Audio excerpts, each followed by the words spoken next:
ini Hewon sedang menghubungi Han Tae-oh karena disuruh oleh Kang In-ju. Hewon terlihat sangat ketakutan. Setelah mendapatkan panggilan itu, Han Tae-oh langsung bergegas untuk menemui Kang In-ju. Dia ingin memastikan kalau Hewon baik-baik saja. Saat tiba di sana, Tae-oh langsung menanyakan di mana keberadaan Hewon pada sekretarisnya Kang In-ju. Dan kemudian Tae-oh pun diantar untuk bertemu dengan Kang In-ju. Di sini Kang In-ju langsung memberitahukan bahwa Hewon tidak bersamanya. Mereka berpisah di parkiran. Saat ini In-ju menunjukkan foto-fotonya Tae-oh dan juga Hewon.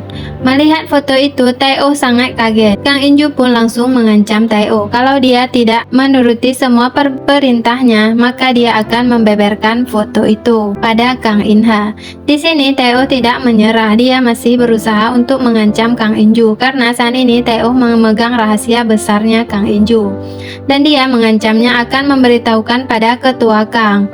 Di sini terlihat kalau Kang In-ju terlihat marah, tapi dia masih memutar otaknya supaya Tae-oh tunduk padanya karena dia tidak takut sama sekali. Dia putra pemilik Kangho Group, sedangkan Tae-oh bukan siapa-siapa. Dan akhirnya dia menggunakan Hewon untuk mengancam Han Tae-oh. Kalau Tae-oh tidak menuruti perkataannya, maka dia mengancam akan menghabisi Hewon. Mendengar hal itu, Tae-oh tidak bisa berkutik karena tidak punya pilihan lain. Tae-oh pun menuruti perkataan In-ju dan dia akhirnya berlutut. Melihat hal itu, In-ju terlihat sangat bahagia karena ternyata itulah kelemahan Han Tae-oh. Saat itu In-ju langsung berpesta untuk merayakan keberhasilannya menaklukkan Han Tae-oh, dan Tae-oh juga harus ikut pesta itu. Ternyata dalam minumannya Tae-oh sudah dimasukkan narkoba, sehingga saat Tae-oh meminumnya dia langsung teler. Dan keesokan paginya, saat Han Tae-oh bangun, dia terlihat sangat kaget karena ada dua mayat di hadapannya. Di sisi lain, ketua Kang menyuruh pada bawahannya untuk mencari tahu tentang apa yang terjadi sebenarnya karena dia tidak percaya kalau Han Tae-oh melakukan hal itu. Saat itu bawahannya bilang kalau orang yang menyerang Han Tae-oh waktu itu adalah anak buahnya Kang In-ju. Saat ini berita itu mulai menyebar. Semua orang menyaksikan berita itu. Terlihat sangat kaget, apalagi dengan Kang Sung-ju. Di sini kematian In-ju sangat menguntungkannya. Di sisi lain, istri In-ju terlihat sangat sedih atas kematian suaminya. Begitu juga dengan Hee-ju. Dia terlihat syok begitu mengetahui abangnya sudah mati, apalagi saat dia tahu kalau pembunuhnya adalah Han Tae-oh. Begitu juga dengan Hewon dan juga Kang In-ha yang baru menyadari tentang informasi itu setelah mereka pulang berlibur. Di sisi lain, rekannya Tae-oh tidak mau terlibat dalam kasus yang saat ini dihadapi oleh Han Tae-oh. Dia langsung menghapus semua data yang berhubungan dengan Kang In-ju karena dia tidak mau dirinya ikut terseret dalam kasus itu. Saat ini Hewon terlihat sangat mengkhawatirkan keadaan Tae-oh karena dia yakin kalau Tae-oh dijebak. Kemudian In-ha mencoba untuk menenangkan Hewon dan dia langsung pergi dari sana. Katanya sih mau membereskan masalah Han Tae-oh. Dan ternyata ketua Kang juga meminta sama In-ha agar berita ini tidak mempengaruhi Kangho Group dan mereka harus menutupi semua dari media. Di penjara saat ini Tae-oh sedang diinterogasi. Di sana Tae-oh terlihat sangat bingung karena dia tidak bisa mengingat apa-apa tentang kejadian yang dialami semalam. Ternyata dalam tubuhnya Tae-oh sudah disuntikkan narkoba yang sangat berbahaya sehingga Tae-oh tidak bisa mengingat apa-apa. Dan ternyata mereka menyuntikkan beberapa jenis narkoba. Di sini Tae-oh terlihat sangat syok karena dia akan terkena jeratan hukum yang double ya. Ternyata saat itu di media baru saja diinformasikan tentang Han Tae-oh dan hal itu menyebabkan nama Kangho Group tercoreng dan menyebabkan kerugian sehingga membuat ketua Kang sangat marah karena dia sudah memperingatkan pada In-ha supaya menutupi berita itu dari publik. Di sini In-ha bersikap pura-pura polos dan meminta maaf pada ayahnya itu. Dan ternyata semua ini adalah ulah licik yang dipersiapkan oleh Kang In-ha saat ini. Kemudian Kang In-ha datang ke kantor. Di sana dia terlihat sangat membenci Han Tae-oh.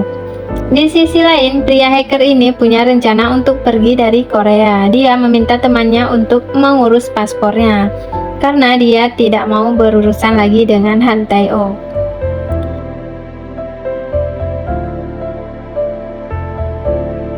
Saat ini Hewan bilang pada Inha kalau dia sangat yakin bahwa Hanteo tidak melakukan hal itu dan apa yang diberitakan tidak benar. Di sini Inha terlihat sangat kesal karena Hewan terus-menerus membicarakan Hanteo. Dia bilang seharusnya Hewan hanya memperhatikan dirinya, tidak perlu mengkhawatirkan orang lain. Karena orang lain sama sekali tidak penting. Saat ini yang penting adalah mereka sudah menjadi anggota keluarga Kangho. Jadi hanya itu yang harus dipikirkan Hewan.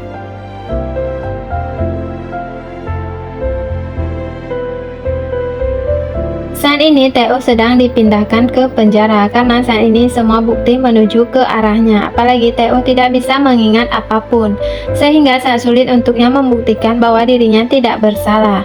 Dan akhirnya sidang pertama pun dilaksanakan. Dan yang menjadi saksi di sidang itu adalah sekretarisnya Kang Inju. Di sini pria ini bilang kalau dia adalah saksi yang mengantar Kang Inju dan juga Inha ke hotel milik keluarganya. Dan di sana dia bilang bahwa mereka saat itu sangatlah mabuk. Setelah itu dia pun langsung kembali dan tidak tahu apa yang terjadi di sana selanjutnya. Teo terlihat sangat heran karena dia tidak bisa mengingat apa-apa tentang kejadian malam itu. Saat itu tiba-tiba Kang Inha datang menemui Hanteo di sana. Di sana Inha tidak berniat untuk membantu Hanteo. Dia datang ke sana hanya ingin mengucapkan selamat tinggal pada Hanteo. Di sini Inha sama sekali tidak menanyakan apa yang terjadi pada Hanteo. Dia terlihat sama sekali tidak penasaran. Dia hanya menyalahkan Hanteo karena sudah merusak semua rencana mereka. Tapi sebenarnya Kang Inha lah yang sudah merencanakan untuk menjebak Hanteo, sehingga Teo harus membusuk di penjara. Tapi di sini terlihat kalau Teo tidak mengerti apa-apa, dan Teo kembali ke sel tahanannya. Lalu keesokan harinya sidang kedua pun dilaksanakan dan di sini terlihat sangat aneh karena saksi di sidang itu masih dengan orang yang sama, yaitu sekretarisnya Kang Inju. Di sana pria itu masih tetap berusaha menjatuhkan Hanteo. Di sisi lain ketua Kang berusaha mencari tahu siapa pembunuh dari putranya yang sebenarnya. Dan dia ingin tahu apa yang terjadi. Dia meminta salah satu pengacara dari perusahaan dia untuk terus mencari tahu karena dia masih belum percaya kalau Hanteo melakukan hal itu. Keesokan harinya saat Teo sedang berjemur di lapangan, tiba-tiba dia mengingat sesuatu. Ternyata malam itu yang ada di kamar itu bukan hanya ada mereka bertiga, tetapi juga ada seorang pria. Tapi dia tidak bisa mengingat wajah orang itu saat itu. Saat itu dia terlihat sangat pusing dan sakit kepala sehingga dia pun pingsan di sana. Saat Teo tersadar, dia sudah berada di ruang perawatan. Di sana dia melihat telepon dan dia bergegas menuju telepon itu. Dia ingin memakainya, tapi saat itu dokter pun masuk ke dalam. Dan saat ini dokter ini membiarkan Hanteo untuk menggunakan telepon itu karena dia sangat berterima kasih pada Hanteo yang telah membunuh Kang Inju, sehingga dia mengizinkan Teo untuk memakai telepon itu. Tapi dia harus memakainya dengan cepat karena sebentar lagi petugas akan datang dan menjemputnya. Saat itu Teo berusaha menghubungi rekan hackernya, tapi pria itu tidak mengangkat teleponnya, sehingga dia menghubungi Hewan dan untung saja Hewan mengangkat teleponnya. Di sini Teo berusaha untuk meminta bantuan pada Hewan karena saat ini hanya Hewan yang bisa dia percaya. Di sini Teo ingin berusaha untuk membuktikan bahwa dirinya tidak bersalah, tapi saat itu sipir masuk, sehingga dia ketahuan. Di sini sipir itu bilang dia akan diam saja asalkan Teo mentransfer uang padanya sebagai uang tutup mulut. Tapi menurut Teo itu tidak masalah asalkan dia bisa tetap aman.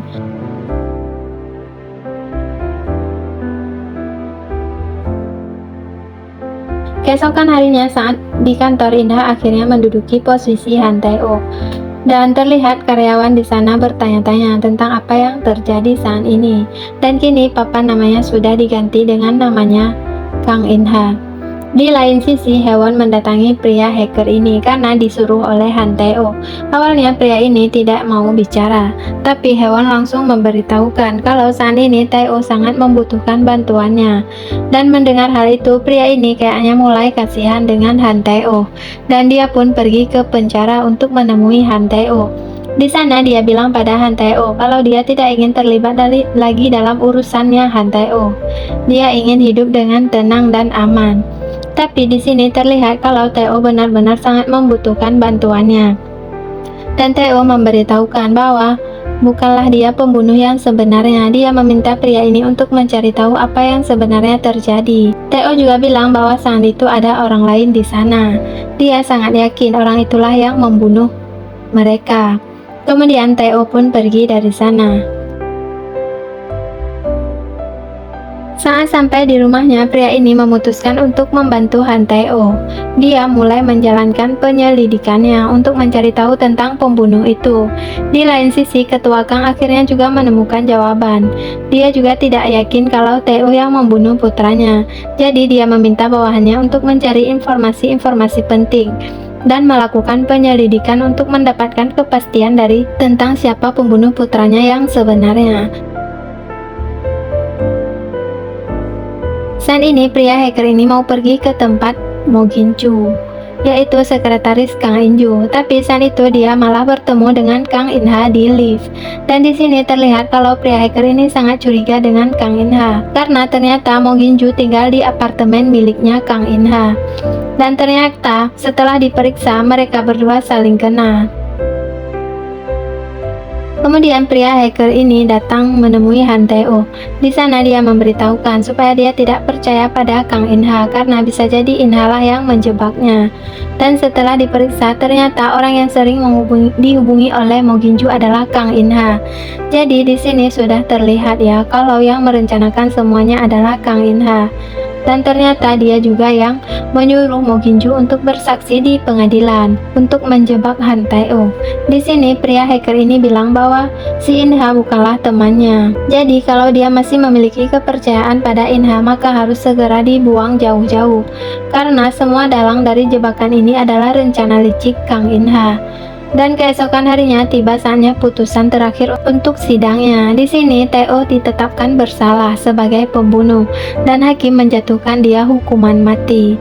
Mendengar hal itu Tae-oh merasa sangat tidak adil karena dia tidak membunuhnya sehingga dia pun mengamuk. Simak cerita selanjutnya di next episode.